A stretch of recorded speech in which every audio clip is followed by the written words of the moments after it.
is low as the ecosystem is largely dominated by men. Data from research by One Campaign and the Center for Global Development showed that only about 30% of 93 surveyed technology companies in Nigeria are owned by women, and more than one-third of these companies did not employ women. 85 to 90% of our participants are the male gender. And they have siblings, they have sisters. And it's easier for parents to choose that the male gender should come for this practice or for our boot camps or participate in our tech challenge than the girl child. They would rather think of the girl child, and when they think of the girl child, think of ballet, they think of cooking. But once it comes to technology, their first choice is always the male child. Apart from Nigeria, even outside the country, we truly have that a lot of people, as they go up the ladder, we see a reduction in the number of girls who are in core STEM programs, like coming back for masters, PhD and all that. Despite the huge gap and plight of women in STEM, these young girls have continued to raise the bar, not held back by the myth and stereotype. And joining us live is an ICT expert, Deborah Kemba Maidawa, and of course she's going to be talking to us about that particular topic, talking about women finding themselves in ICT. And thank you very much, Mrs. Deborah. So let's start this way. You as a woman, you find yourself in a sector fully dominated by men. The technology space, all over the world. You hardly, most especially even Nigeria, you hardly find women who are at the forefront. But you are in that space. How does it feel, being in that space? How did you, conquer those hurdles? Tell us about it. Well, it's a humble feeling, I would say, to be in this space and to be practicing in this space. And conquering to get to where I am today, I would say it's God all the way, because the hurdles and the things, the obstacles that I had to cross were just so much. So I can't even tell you how I did it, but I know that God at different periods positioned people that were there to encourage me, to help me not to give up. And I think I would say that's how I was able to conquer. When we were talking before we came on here, you were telling me that, because when you look at women from your own part of the country, you're from the northern states. Yes. There's this stigma that comes with it, most especially when then I found out you are into tech, How do you think that, that stigma can be put away, and then people are being encouraged, to do, most especially women from the north going into tech space? Okay, I'll actually give you a life experience that I had. I'm from Kebbi State, and so 2017, my then governor said, have you ever thought about going to encourage the girls in schools, talk to them, and then make them pick up a career in STEM? And then I was like, okay, I never thought about that, but I will go. I promised him that I will go before leaving Kebbi that particular period. And so I went to a girls' school, and I don't want to mention the name of the school. And then after my whole talk and everything, and when it was time for question and answers, the girls were asking me questions, and then I'll give you maybe 2 or 3 very interesting questions that got me dazed for a while. I had this one that stood up and did this fashion something, turned around, and auntie, am I not pretty? And I said, yes, you are. And she said, why do I need to work when a man will take care of me? And I was like, oh wow. And then I had to tell her, well, you need to go to school and you need to work for yourself, not for anybody, not for your parents, not for your husband, but for yourself. Imagine you are married to someone and then he comes home and he has a burden, but he can't share it with you because you are not up to that level. And then this other one said her mom told her that if you advance your education, you are a prostitute. And yes, that's the awareness they have. And then I asked her, do I look like a prostitute? And then she said no. And then I asked her, our governor's wife, does she look like a prostitute? And she said no. No. And I said, she's a medical doctor and she's a practicing one. She's a pediatrician. and she's a Muslim too. Maybe you are considering me a Christian, but she's a Muslim. And then I had to now talk to them like, okay, you people need to come, pick up courses in STEM, because men cannot always be doing these things. You want to keep yourself away from men, so you need to pick up courses in STEM. So, how do we encourage girls to go into ICT? Awareness, and then exposing them to what STEM is all about. As it is now, there's this issue of them not even being aware. Personally, when I was in secondary school, I didn't even know much about STEM or engineering. All we knew is medicine. Our dreams then were, once we graduate, is either to be a medical doctor or a pharmacy, and then the next option is law. So we're not aware of courses in STEM and then what is happening in STEM. So awareness is the major thing, and then telling them that, okay, picking courses in STEM does not make you go against your religion. No, it doesn't. But instead, it makes you even fulfill part of the requirements of your religion.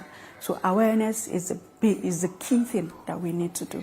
Yeah, but in your opinion, do you think that Nigeria is actually gender friendly most especially when it comes to in this kind of sector? Is Nigeria gender friendly in your sector and generally?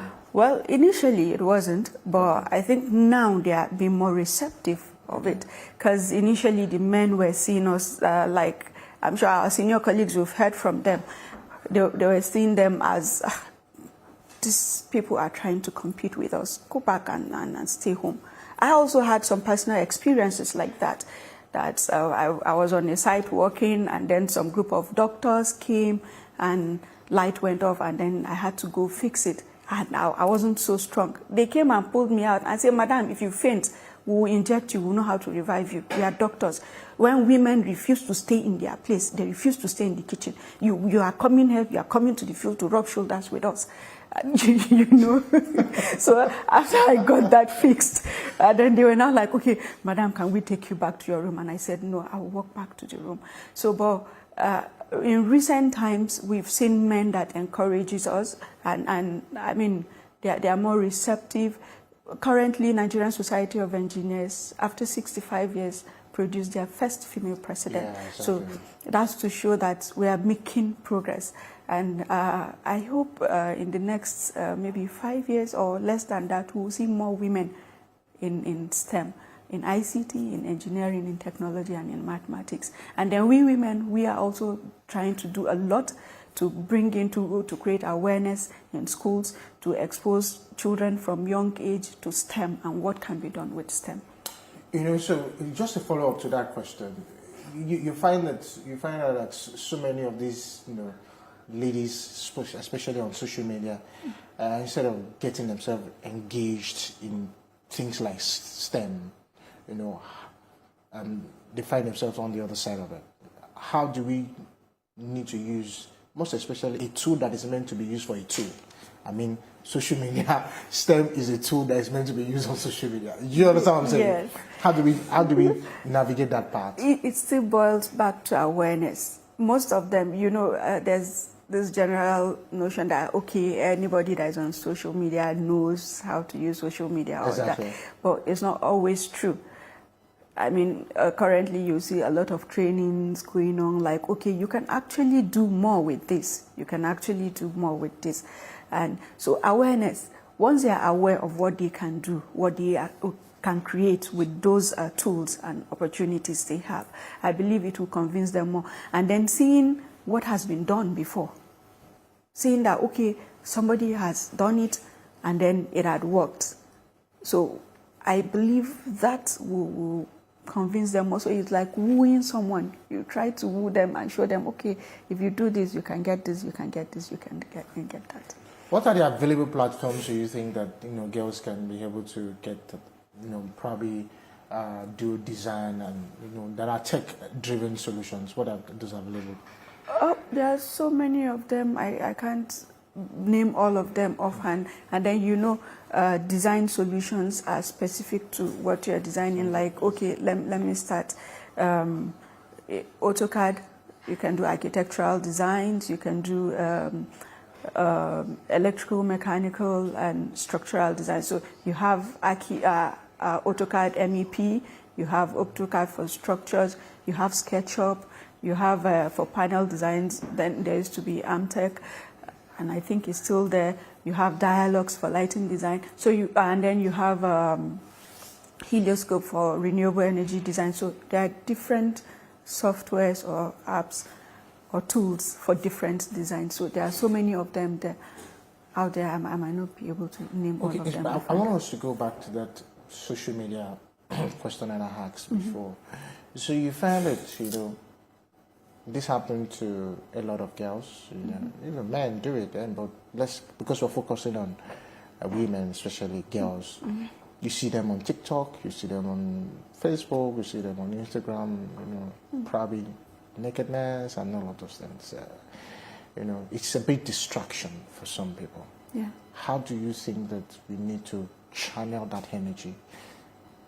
What is the method to channel that energy for them to use it for the right source, going into tech space? When I see ladies or girls doing that, I think it has to do with their self-worth. We in the North, I would say we are more conservative, and so even while we are being trained, while they are bringing us up, we are made to understand whether you are a Christian or a Muslim, you are supposed to cover up. And then why are you supposed to cover up? There's a general story that we're told then anything valuable is covered. And so people that have such backgrounds, you don't see them flaunting their bodies. So it's about self-worth. When you know what your body is worth, when you know what you are worth. And then I, as a Christian, I was taught, and it's in the Bible, that my body is a temple of God. If my body is a temple of God, then it's not supposed to be exposed or be seen by everyone. It is supposed to be kept God-worthy. It is supposed to be kept where when God comes, he will see, yes, this is a worthy abode for me. And so it's about self-worth, it's about values, it's about discipline. So we have to go back to that and telling them you don't need to show off yourself. Yesterday I was watching something, I think there was a program done somewhere, the Vice President was there, where they invited Kiss Daniel, and he was performing, and he was fully covered. And then the ladies that were dancing were almost naked. And then I was telling my sister, I was like, just look at this. He's fully, in fact, the men will wear clothes and you would think heat will kill them. And then the ladies are there exposing themselves. And then after the group of ladies finished dancing, a group of boys or guys came on stage, and they were well clothed too. And so I was like, why do we need to do this? So it's about self-value. We need to go back to that and then start teaching our children. It has to start from home, to value ourselves, home and school. Instill all those values and then make people carry their heads up high. You don't need to expose yourself. You don't need to showcase your body. So when we go back to the roots, we'll address what is happening on social media. Going back to the roots, because sometimes it might be a bit contradicted. And I said so because we're trying to sell a market of people should go into tech space. Yeah. Most especially when it has to do with the girl child. You find that ladies at a young age, for example, parents, you see parents giving their children smartphones or smart devices, to use at a very young age. Some of them expose them to the negative side of it. Yeah. But in trying to merge up those two, bringing them young, let them know what is available, learning the tech skills at a very young age.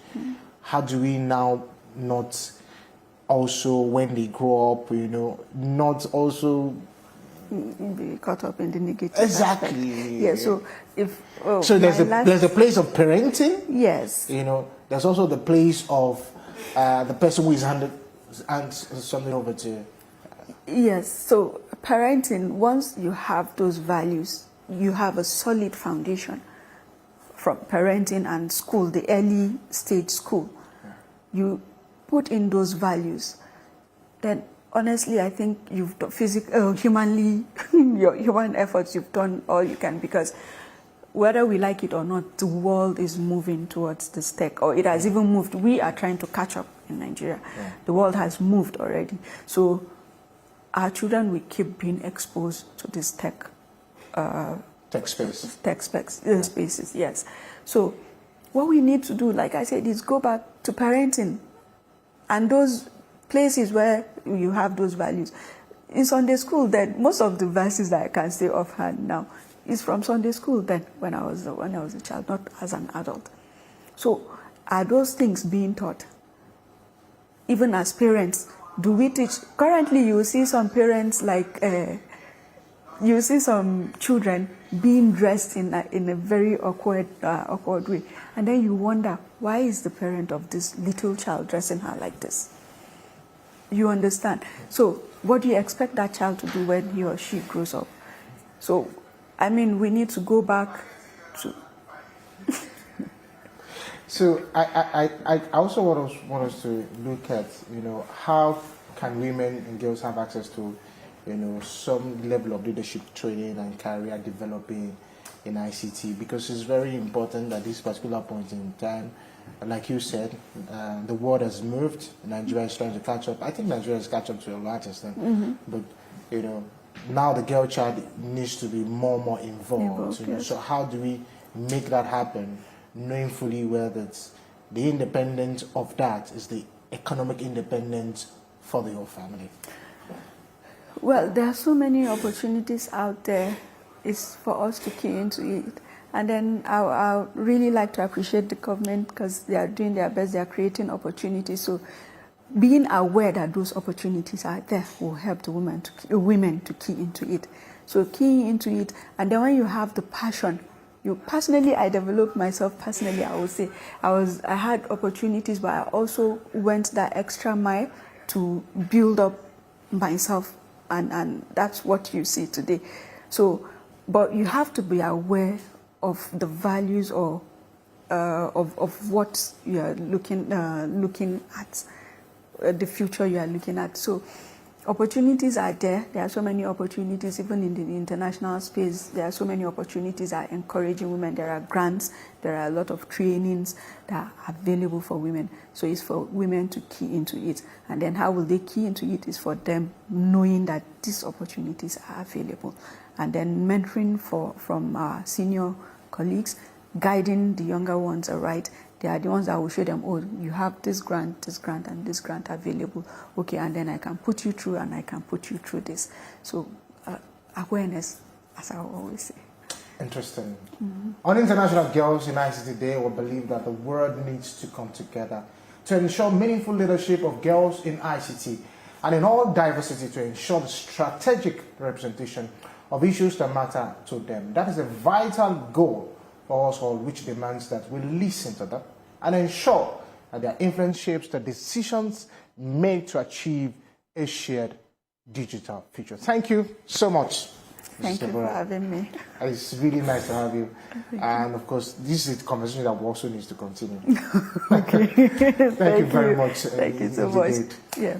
Still talking technology. Are you aware that in coming days, Nigeria will develop a policy that will set the tone for the adoption of artificial intelligence, as well as become a hub for pioneering intelligence solutions in Africa?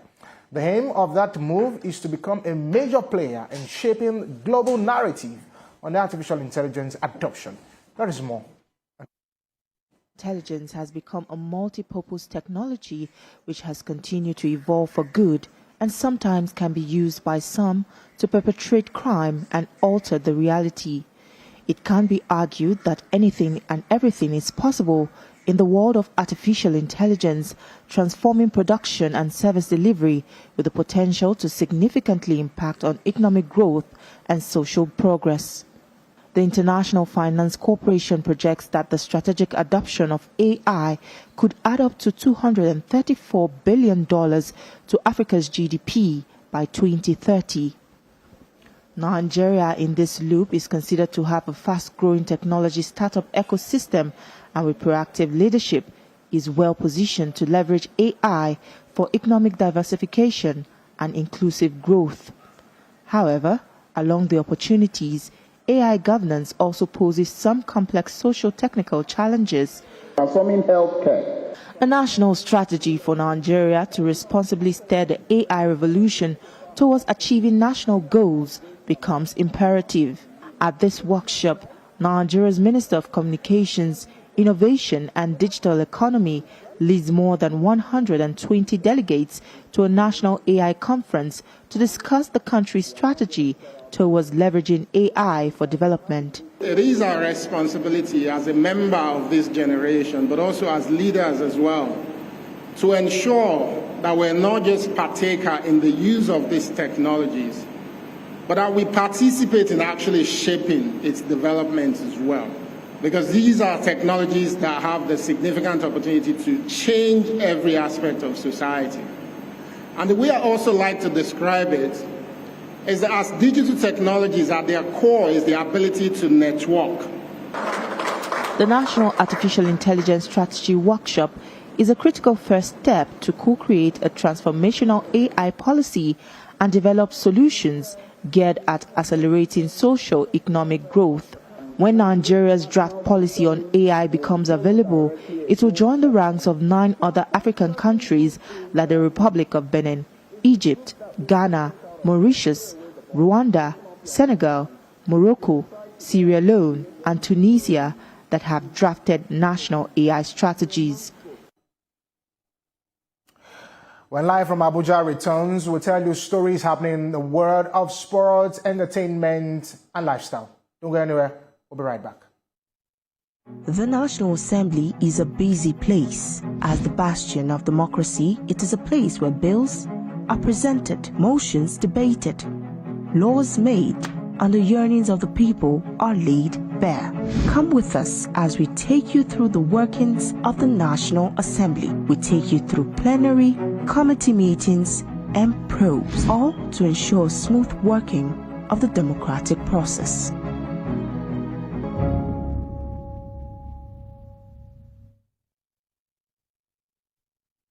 Life is politics. In Nigeria, almost every part of our lives is touched by the politics we play. Governance, legislative matters, the economy, security, foreign affairs, internal affairs. Have a feel as strategic plays in the political space determine how we live in Nigeria. The players, the drama, chess piece moves. Be kept informed. Watch analysis of major happenings in the political space and how it affects you. Watch Politics on Sunday.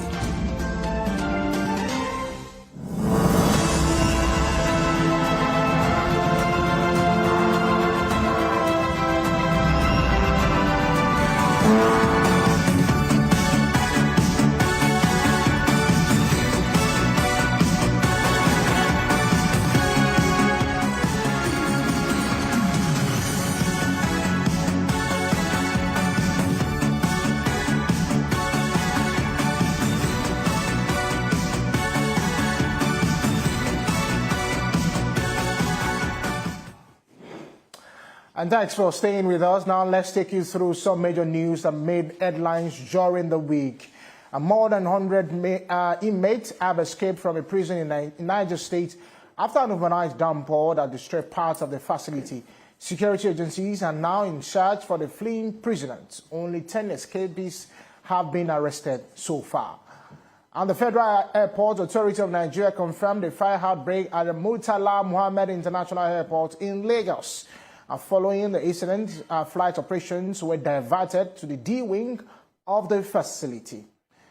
And of course, experts in the aviation sector described the suspension of Dana airline operations by the Minister of Aviation and Aerospace Development, Festus Keyamo, as gross interference in the aviation safety process and procedures.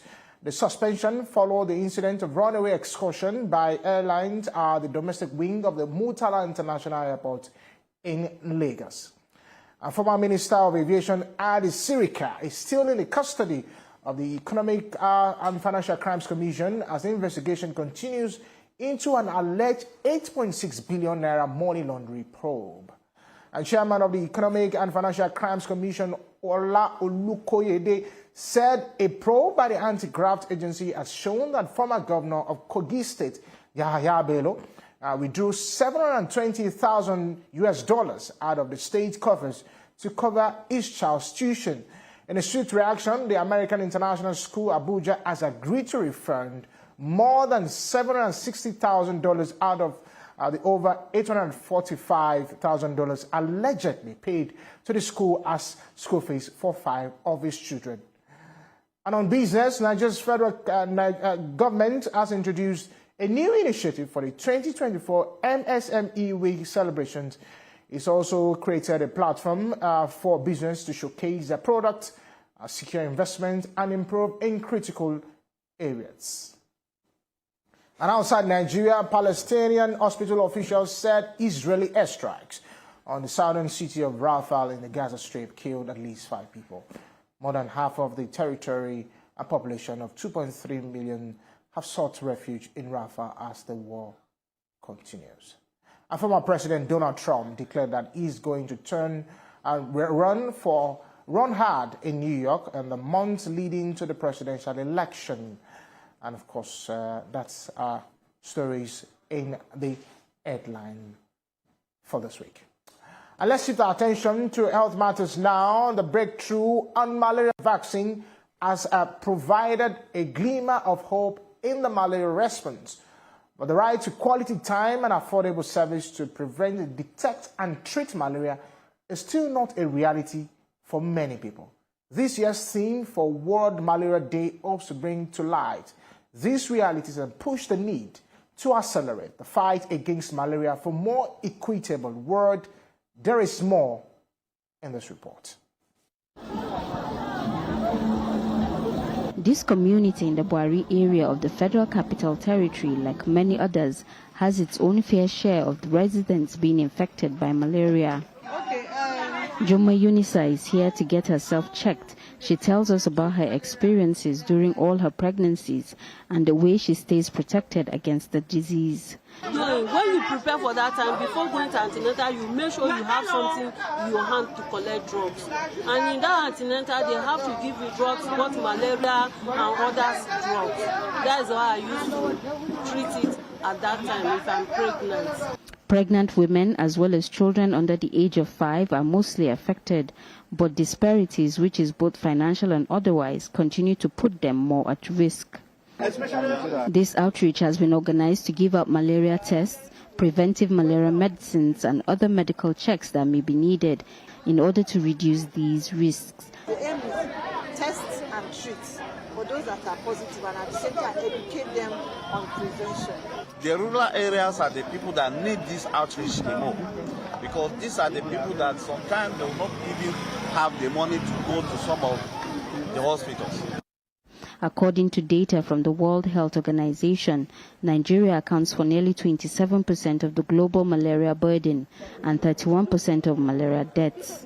Children under the age of 5 are most vulnerable, accounting for more than 65% of all malaria deaths, and pregnant women are particularly at higher risk of contracting the disease due to their reduced immunity.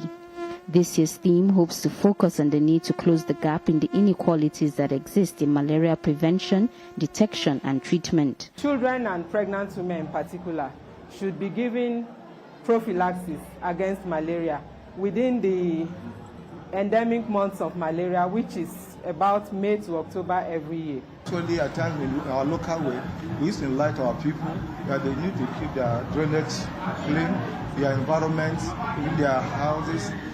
Malaria is mostly found in tropical countries, but it is totally preventable and curable. Symptoms can be mild or life-threatening. Mild symptoms are fever, chills, and headache, while severe symptoms include fatigue, confusion, seizures, and difficulty in breathing. Experts insist that identifying the signs and symptoms of malaria is necessary for timely diagnosis and treatment.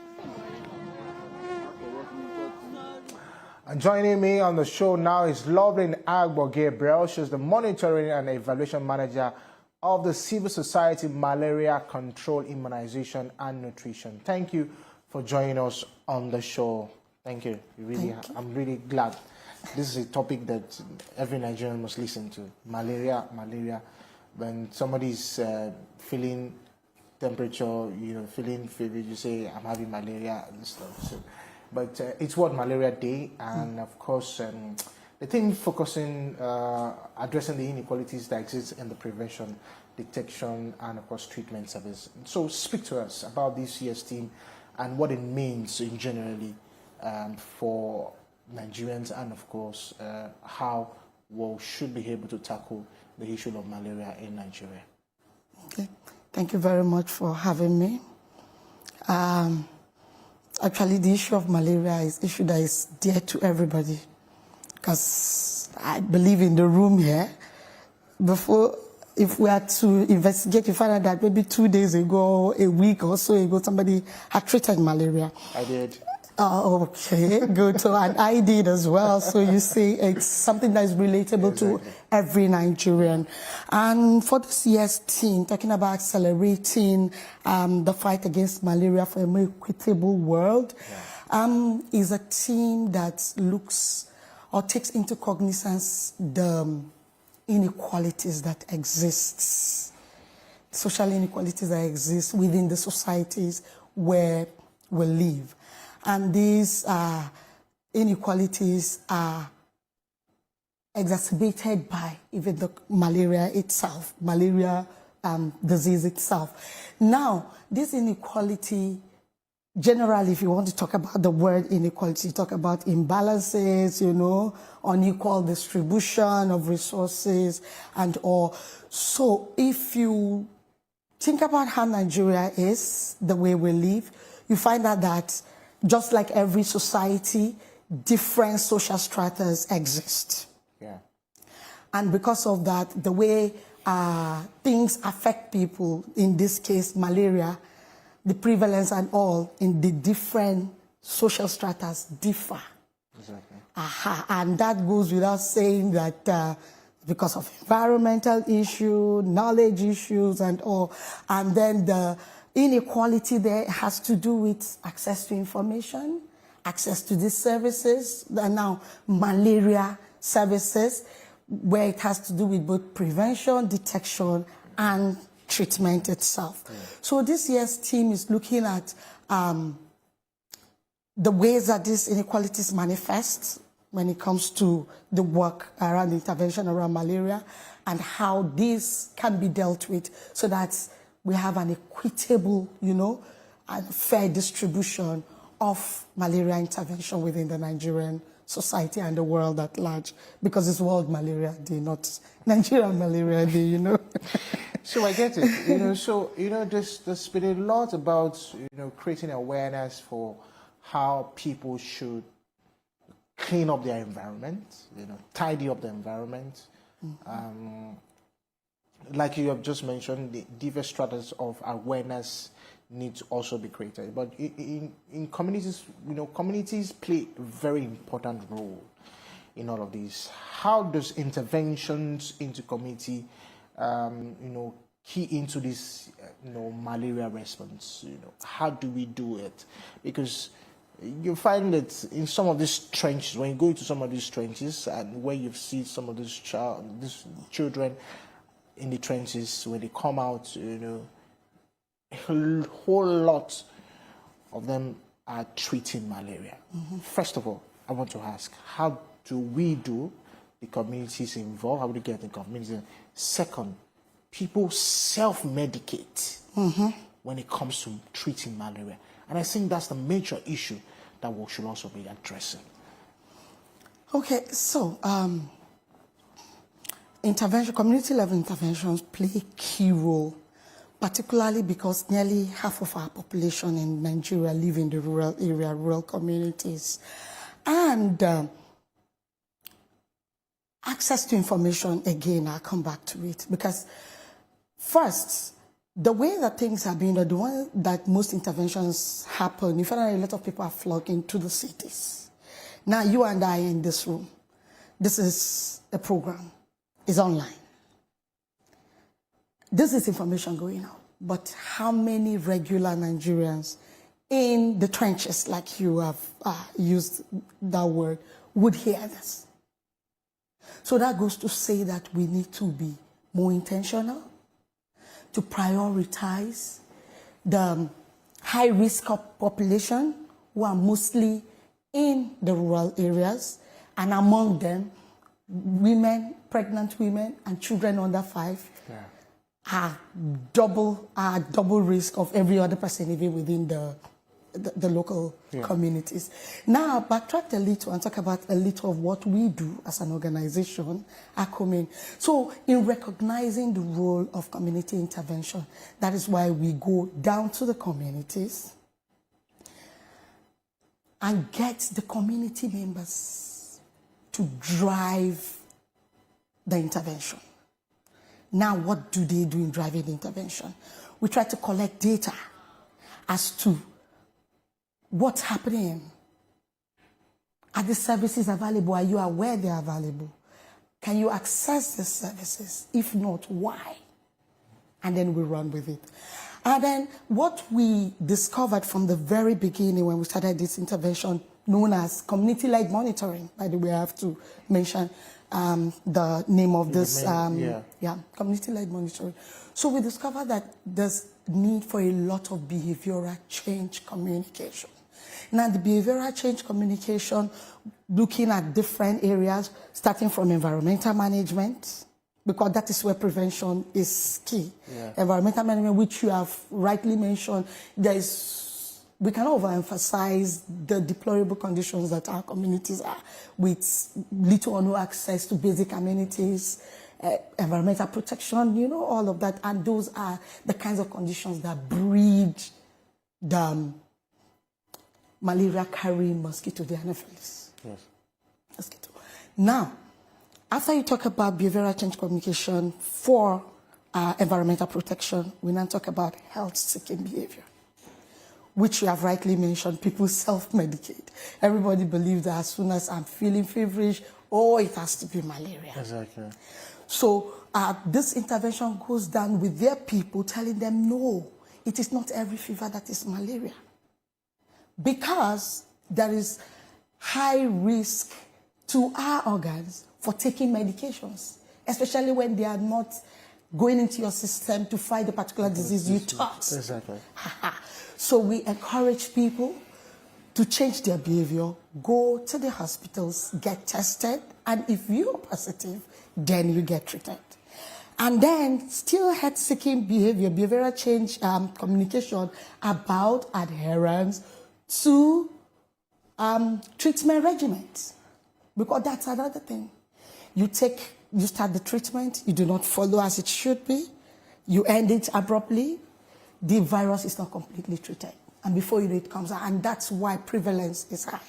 So when the environment is not clean, you know that more mosquitoes will be breeded, and then they will bite. And then when they bite you in the house, you have malaria, and then the same mosquito bites another person. And so that's why you find that sometimes in a house, when one person has malaria, it's like it goes round. Now, so with all of that, that is why the prevalence is here, and that's why community intervention is key. Because when people understand, they do what they need to do at the grassroots level, then the prevalence will begin to go down. Now, before we even talk about the other bit of the commodity, because you're talking about people should go, improve health-seeking behavior, go to the hospitals, get tested. So when they get to the hospitals, and then there are no commodities to test, what then happens? And then they go to the hospital, they get tested, they need to take medication, and it's not there. So what happens? And then what is the quality of the service? Now, I'm even talking about in areas where there are health facilities. How about in areas where there are no health facilities? So this whole CLM work that we do, that's why we look at availability, accessibility, quality of service, and affordability. Then again, you know, I mentioned earlier that most of the interventions... I just want us to round up. So in just 30 seconds, can you help me round up? Okay. So I would say that we need to do more. A lot is being done, but it's mostly donor-driven. So as a country, internally, we need to do more. And I particularly commend the present government for taking the step to bring together relevant stakeholders to rethink how malaria interventions are happening. And I think with that, we are going to move forward, hopefully. Thank you very much. I really appreciate it. Thank you. You've really done justice to it. Oh, really? Thank you. Thank you. Oh, yeah. So Nigeria's promises to begin work on mainstream Spanish language into schools as curricula. The Minister of Education disclosed these at the celebration of the International Spanish Language Day in Abuja. Hola, gracias. Hi, Dios míos, ¿tú hablas español? Spanish language is one of the most popular languages in the world, from Latin America to Europe and Africa. It is spoken by over 500 million people globally, and currently the second most spoken language by native speakers. This made the United Nations to recognize it as one of its 6 official languages. In recognition of this, the UN set aside the 23rd of April every year to observe this day and to celebrate multilingualism and cultural diversity. The embassies of Colombia, Cuba, Mexico, Venezuela, Argentina, Spain, and Equatorial Guinea came together in Abuja to also mark the day. We are eager to promote the use of the Spanish worldwide.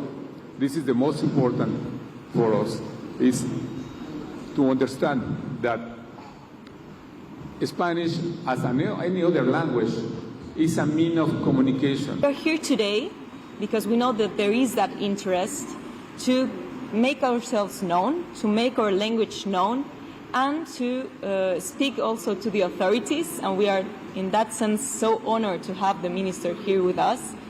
It helps the country a lot to get it mainstream in part of the language menu, which students can learn at various levels of their education. So I'll be working with the various embassies to facilitate that. We are ready for support of Nigerian kids, of Nigerian educational system in all the projects for include the Spanish language in any part of the education level that the Nigerian deciding. Representative of the Embassy of Colombia says part of the advantages of Spanish language is the opportunity for a fully funded postgraduate degree course in their country.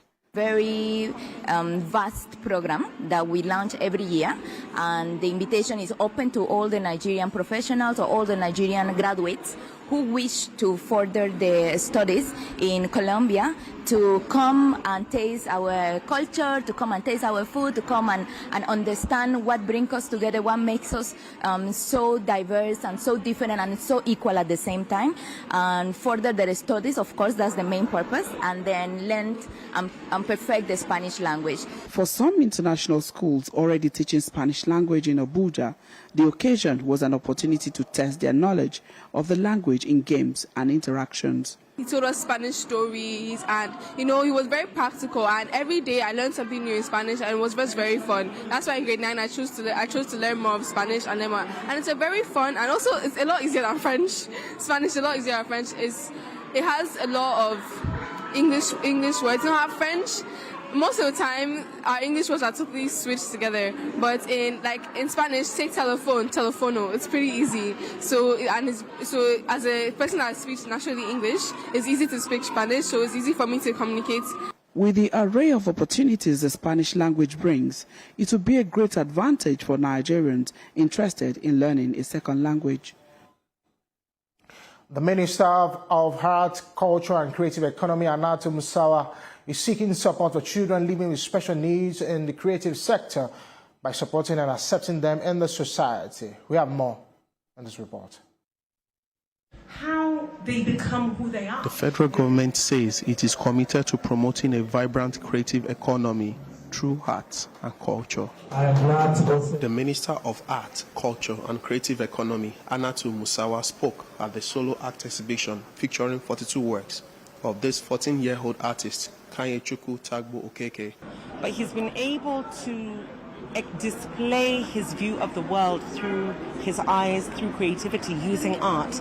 And this is very important for us as a ministry, because one of the initiatives that we want to embark on is art for health. To see Kanye doing it in a way that will inspire others, not just Nigerians, I think special needs people all over the world.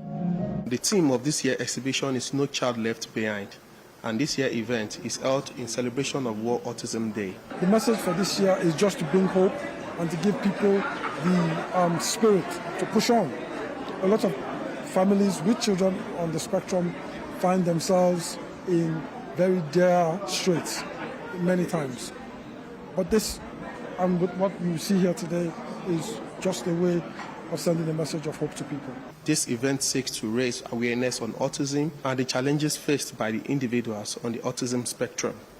We are now all the beneficiaries of Kanye's work and an inspirement through that. So today's art exhibit is just one demonstration of that, and I must commend Kanye.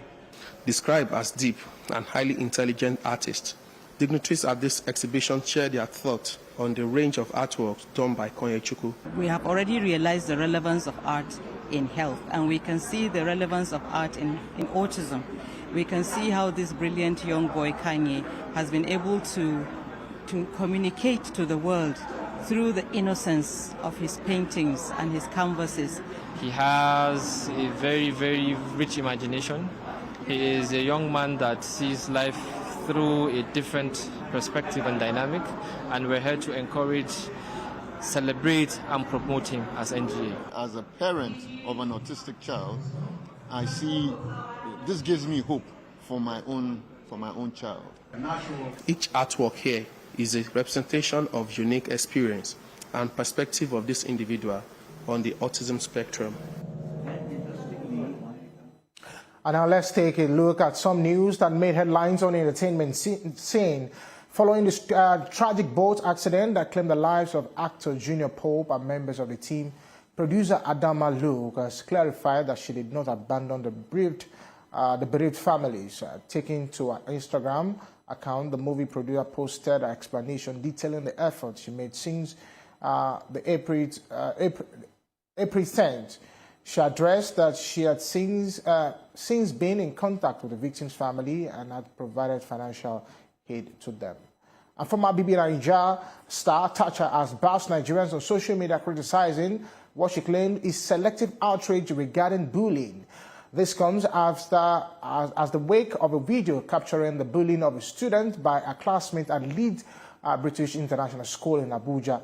An outrage that followed. In a video, she slammed social media users and stressed that many of the same people calling for justice in the high-profile bullying incident were also quick to criticize and could also have been bullies during their own time while in secondary school.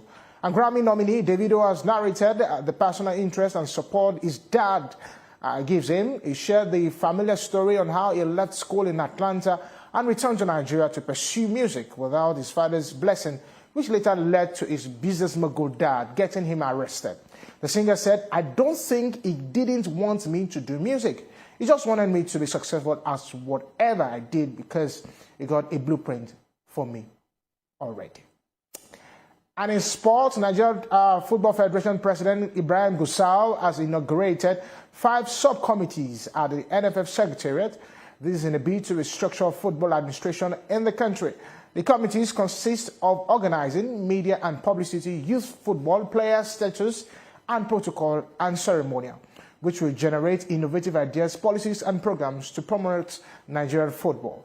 NFF First Vice President Felix Ayasi Agu will double as the chairman of the organizing committee, and other members of the various committees are alive to the responsibility given to them by the Federation.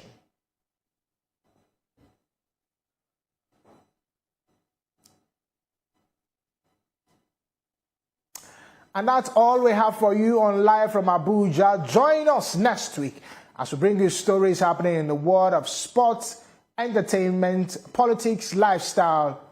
I am Ademola Lawrence. Bye for now.